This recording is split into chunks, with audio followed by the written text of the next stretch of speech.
And today we want to look at a characteristic of the human race which is probably the most widespread and which causes such a lot of destruction and damage in relationships. इस अध्ययन में हम मानव जाति की एक खास विशेषता पर गौर करेंगे जो शायद सबसे व्यापक है और जो रिश्तों में बहुत विनाश और क्षति का कारण बनती है. And something that without the help of God we can never overcome. यह ऐसी चीज है जिस पर हम परमेश्वर की मदद के बिना कभी काबू नहीं पा सकते. But you can overcome it. लेकिन आप इस पर काबू पा सकते हैं. Every human being falls into this sin. हर इंसान इस पाप में गिरता है. Only God can deliver him. केवल परमेश्वर ही उसे बचा सकता है. In John's Gospel, chapter 8, verse 44, Jesus said to the Jews who believed in him, यूहन्ना 8:44 में प्रभु यीशु ने उन यहूदियों से कहा जो उस पर विश्वास करते थे. they believed intellectually. We read about that in verse 31. वे बौद्धिक तौर पर उस पर विश्वास करते थे जो हम यूहन्ना 8:31 में पढ़ते हैं. And he said to them, you are of your father the devil, verse 44. और उन्होंने उनसे कहा तुम अपने पिता शैतान से हो, वचन 44. It's really amazing when you think that Jesus could speak such words to people who had apparently believed in him, verse 31. यह देखना वाकई आश्चर्यजनक है कि प्रभु यीशु ने ऐसे लोगों से ऐसे शब्द कहे जो जाहिर तौर पर उस पर विश्वास करते थे. 8:31 में There is a belief in Jesus which is intellectual. प्रभु यीशु में एक विश्वास है जो बौद्धिक है. It still leaves a man as a child of the devil. यह अभी भी एक मनुष्य को शैतान की संतान के रूप में रखता है. Of course, nowadays people are not bold enough to tell others that they are children of the devil, but Jesus said that. बेशक आजकल लोग दूसरों को यह बताने के लिए इतने साहसी नहीं हैं कि वे शैतान की संतान है, लेकिन प्रभु यीशु ने ऐसा कहा. You are of your father the devil, and you want to do the desires of your father. उन्होंने कहा तुम अपने पिता शैतान से हो और तुम अपने पिता की इच्छाएं पूरी करना चाहते हो. He wasn't insulting them or cursing them. He was just telling them a fact and showing them how they could be delivered from that situation to become children of God. वह उनका अपमान या शाप नहीं दे रहे थे. वह बस उन्हें एक तथ्य बता रहे थे और उन्हें दिखा रहे थे कि कैसे वे उस स्थिति से मुक्त हो सकते हैं और परमेश्वर की संतान बन सकते हैं. But they'd never be delivered until they first faced up to the fact of what they were. लेकिन जब तक इस सच्चाई का सामना नहीं करेंगे कि वे क्या है, तब तक उन्हें कभी मुक्ति नहीं मिलेगी. Until we acknowledge what we are, God cannot deliver us. जब तक हम ये स्वीकार नहीं करते कि हम क्या है, तब तक परमेश्वर हमें छुटकारा नहीं दे सकते. And Jesus said further in John 8:44, the devil was a murderer from the beginning and does not stand in the truth because there is no truth in him. प्रभु यीशु ने आगे यूहन्ना 8:44 में कहा शैतान शुरू से ही हत्यारा है और सत्य में खड़ा नहीं रहता क्योंकि उसमें सत्य है ही नहीं. Here is one characteristic of Satan. और यहाँ पर शैतान की एक विशेषता है. There is no truth in him at all. उसमें बिल्कुल भी सत्य नहीं है. And he does not stand in the truth. और वह सत्य में खड़ा नहीं रहता. And then he went on to say, whenever Satan speaks a lie, he speaks from his own nature because he is a liar and the father of lies. फिर प्रभु यीशु ने कहा जब भी शैतान झूठ बोलता है तो वह अपने स्वभाव से ही बोलता है क्योंकि वह झूठा है और झूठ का पिता है. So just like in an earlier study we saw God is love and Satan is hatred, in the same way we see that Jesus said I am the truth and the devil is a liar. तो जैसे पहले के अध्ययन में हमने देखा कि परमेश्वर प्रेम है और शैतान घृणा है, उसी तरह हम देखते हैं कि प्रभु यीशु ने कहा मैं सत्य हूँ और शैतान झूठा है. The devil does not stand in the truth and there is no truth in him. शैतान सत्य में खड़ा नहीं रहता और उसमें सत्य नहीं है. And whenever he speaks a lie, he speaks from his own nature. जब भी वह झूठ बोलता है तो वह अपने स्वभाव से ही बोलता है. That is his nature, to tell a lie. यानी उसका स्वभाव झूठ बोलना है. For he is a liar and the father of lies. क्योंकि वह झूठा है और झूठ का पिता है. All lies originate with Satan as the father. तभी झूठ शैतान से उत्पन्न होते हैं, वह झूठ का पिता है। If you tell a lie, that lie is a child born through Satan being the father and you being the mother. यदि आप झूठ बोलते हैं तो वह झूठ शैतान पिता और आप माँ होने के कारण पैदा हुआ बच्चा है। You have given your heart and your tongue to Satan at that time to produce a child called a lie. आपने उस समय शैतान को अपना दिल और अपनी जीभ दे दी ताकि वह झूठ नामक संतान पैदा करे। God never fathers lies. परमेश्वर कभी भी झूठ का पिता नहीं बनता। That's why it is so important to learn once we have become Christians and believers to always speak the truth. इसलिए यह सीखना बहुत जरूरी है कि एक बार जब हम मसीह विश्वासी बन जाते हैं तो हमेशा सच बोलना चाहिए। Jesus said in Matthew chapter 5 concerning this matter, he said, let your statement, verse 37, be yes, yes, or no, no. Anything beyond these is of evil. प्रभु यीशु ने इस मामले के बारे में कहा, तुम्हारा कथन हाँ हाँ या नहीं नहीं हो, इससे परे जो कुछ भी हो वो बुराई से आता है। मत्ती 5:37। He said, you should not swear. Don't make an oath at all, he said in verse 34. उन्होंने यह भी कहा, तुम शपथ मत लो, शपथ बिल्कुल मत खाओ। मत्ती 5:34। You don't need to make an oath, because when a man is making an oath, he puts his hand on the Bible or swears by God or heaven or something like that. तुम्हें शपथ लेने की जरूरत नहीं है, क्योंकि जब कोई व्यक्ति शपथ लेता है तो वह बाइबल पर हाथ रखता है या परमेश्वर या स्वर्ग ऐसी ही किसी चीज की शपथ लेता है। What he's saying is, well, most of the time I tell lies, but right now I'm speaking the truth because I'm swearing. वो वास्तव में क्या कह रहा है? अच्छा, मैं ज्यादातर समय झूठ बोलता हूँ, लेकिन अभी मैं सच बोल रहा हूँ क्योंकि मैं शपथ ले रहा हूँ। But Jesus said, you shouldn't be like that. लेकिन प्रभु यीशु ने कहा, आपको ऐसा नहीं करना चाहिए। You should just speak the truth the whole time, so that you don't need to swear at all. आपको हमेशा सच बोलना चाहिए ताकि आपको शपथ लेने की बिल्कुल भी जरूरत न हो। No statement made under oath should be more truthful than a statement made without oath. शपथ के तहत दिया गया कोई भी कथन शपथ के बिना दिए गए कथन से ज्यादा सत्य नहीं होना चाहिए। Should be the same. यह एक जैसा होना चाहिए। Anything beyond these is of evil. इससे परे कुछ भी बुराई से आता है। What is the first thing God requires from us when we come to Him? It is not perfection, it's not purity, it's not goodness, it's not love, it is none of these things. जब हम परमेश्वर के पास आते हैं तो सबसे पहले वह हमसे क्या चाहते हैं?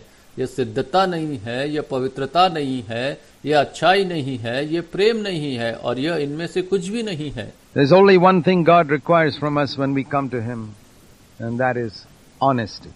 जब हम परमेश्वर के पास आते हैं तो वह हमसे केवल एक ही चीज चाहते हैं, वह है ईमानदारी। In Jeremiah chapter 3 and verse 13 we read, the Lord saying through His prophet, only acknowledge your iniquity, that you have transgressed against the Lord your God, and return, and I'm a master to you, and I will take you and bring you to Zion. यिर्मयाह 3:13 में हम पढ़ते हैं कि प्रभु अपने भविष्यवक्ता के माध्यम से क्या कर रहे हैं? केवल अपने अधर्म को स्वीकार करो कि तुमने अपने परमेश्वर यहोवा के विरुद्ध अपराध किया है, और लौट आओ, और मैं तुम्हारा स्वामी हूँ, और मैं तुम्हें ले जाऊंगा और सियोन में ले जाऊंगा। I will bring you to the church if you will only acknowledge your iniquity. In other words, be honest. अर्थात मैं तुम्हें कलीसिया में ले जाऊंगा यदि तुम केवल अपने अधर्म को स्वीकार करोगे, दूसरे शब्दों में ईमानदार बनोगे तो। What did the woman caught in adultery have? Honesty. व्यभिचार में पकड़ी गई महिला के पास क्या था? ईमानदारी। She had no other virtue. उसके पास और कोई गुण नहीं था। What about the thief who hung on the cross? उस चोर के बारे में क्या जो क्रूस पर लटका हुआ था? He said, I deserve this. उसने कहा, मैं इसके लायक हूँ। He acknowledged that he was a criminal, deserving death. उसने स्वीकार किया कि वह मृत्यु के योग्य अपराधी था, मृत्यु के लायक। The other thief, the unrepentant thief, he was not willing to acknowledge that. दूसरा चोर, मन फिराव न करने वाला चोर, इसे स्वीकार करने को तैयार नहीं था। He told Jesus, get us down from this cross. प्रभु यीशु से कहा, हमें इस क्रूस से नीचे उतारो। We don't deserve to die. And so he went to hell. हम मरने के लायक नहीं है और इसीलिए वह नर्क चला गया। Not because he was a criminal, but because he was dishonest. इसलिए नहीं कि वह अपराधी था, बल्कि इसलिए कि वह बेईमान था। The other one on the other side was equally a criminal, or perhaps a greater criminal than the one who went to hell. दूसरी तरफ दूसरा व्यक्ति भी उतना ही अपराधी था या शायद नर्क जाने वाले से भी बड़ा अपराधी था। But he was honest, and he said, I deserve this, and he went to paradise. लेकिन वह ईमानदार था, उसने कहा मैं इसके लायक हूँ, और वह स्वर्ग चला गया। Paradise is not made for perfect people, it's made for honest people. स्वर्ग सिद्ध लोगों के लिए नहीं बना है, यह ईमानदार लोगों के लिए बना है। It's made for people who are willing to speak the truth. यह उन लोगों के लिए बना है जो सच बोलने के लिए तैयार है। The first sin mentioned in the Bible is lying. Bible में बताया गया पहला पाप झूठ बोलना है। We read in Genesis chapter 3 of the first sin mentioned in the Bible. हम उत्पत्ति 3 में बाइबल में बताए गए पहले पाप के बारे में पढ़ते हैं। And that's not the sin that Eve committed when she ate of the tree which God had forbidden. और यह वह पाप नहीं है जो हव्वा ने किया था जब उसने उस पेड़ का फल खाया जिसे परमेश्वर ने मना किया था। There is a sin mentioned in Genesis 3 even before that, not committed by man, but by Satan. उत्पत्ति 3 में उससे भी पहले एक पाप का उल्लेख है जो मनुष्य द्वारा नहीं बल्कि शैतान द्वारा किया गया था। When Satan came to Eve and asked her, as God said, you shouldn't eat of any of these trees, and जब शैतान हव्वा के पास आया और उससे पूछा क्या परमेश्वर ने कहा है तुम्हें इनमें से किसी भी पेड़ का फल नहीं खाना चाहिए? the woman said, well, God has said, if you eat from this tree which is in the middle of the garden, you will die. The serpent said, verse 4, Genesis 3:4, you surely shall not die. और स्त्री ने कहा ठीक है, परमेश्वर ने कहा है यदि तुम इस पेड़ से खाओगे जो बगीचे के बीच में है तो तुम मर जाओगे। सर्प ने उत्पत्ति 3:4 में कहा तुम निश्चित रूप से नहीं मरोगे। That was a lie. And that is the first lie and the first sin mentioned in Scripture. वह झूठ था, यह पहला झूठ है जो पवित्र शास्त्रों में वर्णित पहला पाप है। You shall not die. You can disobey God, तुम नहीं मरोगे, but you will not be punished. तुम परमेश्वर की अवज्ञा कर सकते हो लेकिन तुम्हें इसके लिए दंडित नहीं किया जाएगा। You will not go to hell. तुम नरक नहीं जाओगे। Sin does not have a punishment. पाप के लिए कोई दंड नहीं है। This is the lie with which Satan deceived Eve and has deceived the entire human race for thousands of years. यह वह झूठ था जिसके द्वारा शैतान ने हव्वा को धोखा दिया और तब से उसने हजारों सालों से यहाँ तक कि आज तक पूरी मानव जाति को धोखा दिया है। Even today, there are preachers who comfort sinners in their sin. ऐसे उपदेशक है जो पापियों को उनके पापों में सांत्वना देते हैं। There are preachers who comfort believers in their sin, saying, you've accepted the Lord, you'll go to heaven no matter how much you sin. ऐसे उपदेशक है जो विश्वासियों को उनके पापों में सांत्वना देते हुए कहते हैं तुमने प्रभु को स्वीकार कर लिया है, तुम चाहे जितना भी पाप करो तुम स्वर्ग जाओगे। The Bible says in Ecclesiastes in chapter 8, Ecclesiastes 8 and verse 11, that because sentence against an evil work is not executed quickly, therefore the hearts of the sons of men are fully given to do evil. Bible सबोपदेशक 8:11 में कहती है क्योंकि बुरे काम के विरुद्ध दंड तुरंत नहीं दिया जाता, इसलिए मनुष्य के मन में बुराई करने की पूरी इच्छा होती है। It's because God does not punish immediately that people keep on living in sin. ऐसा इसलिए है क्योंकि परमेश्वर तुरंत दंड नहीं देते, लोग पाप में जीते रहते हैं। And therefore the devil says, you're not going to be punished. Look at all these other people around you. इसलिए शैतान कहता है तुम्हें दंड नहीं मिलेगा, अपने आसपास के इन सभी लोगों को देखो।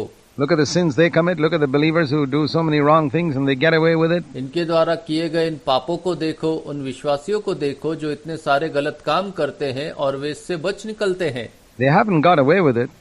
God's punishment, His judgment has not yet come. That's way all. इससे बच नहीं पाए हैं, परमेश्वर की सजा, उसका न्याय अभी तक नहीं आया है, बस इतना ही। So there is a lie with which Satan is fooling people all over. You can sin and you will not तो suffer. एक झूठ है जिसका द्वारा शैतान लोगों को मूर्ख बना रहा है। तुम पाप कर सकते हो और तुम्हें कष्ट नहीं होगा।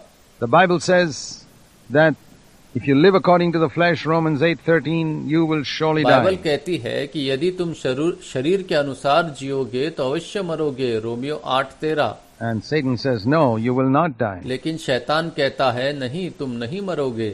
God is merciful, God is gracious. परमेश्वर दयालु है, परमेश्वर अनुग्रहकारी है। You ask Jesus to come into your life. Even if you live according to the flesh, you will not die. आपने प्रभु यीशु को अपने जीवन में आने के लिए कहा है, इसलिए यदि आप शरीर के अनुसार जियोगे तो भी तुम नहीं मरोगे। That's a deception. If you live according to the flesh, you will die. There's no doubt about it at all. यह एक धोखा है। यदि आप शरीर के अनुसार जीते हैं तो आप मरेंगे, इसमें कोई संदेह नहीं है। And if Satan is a liar, he seeks to transmit that nature to his children. यदि शैतान झूठा है तो वह अपने बच्चों में भी यही स्वभाव डालना चाहता है।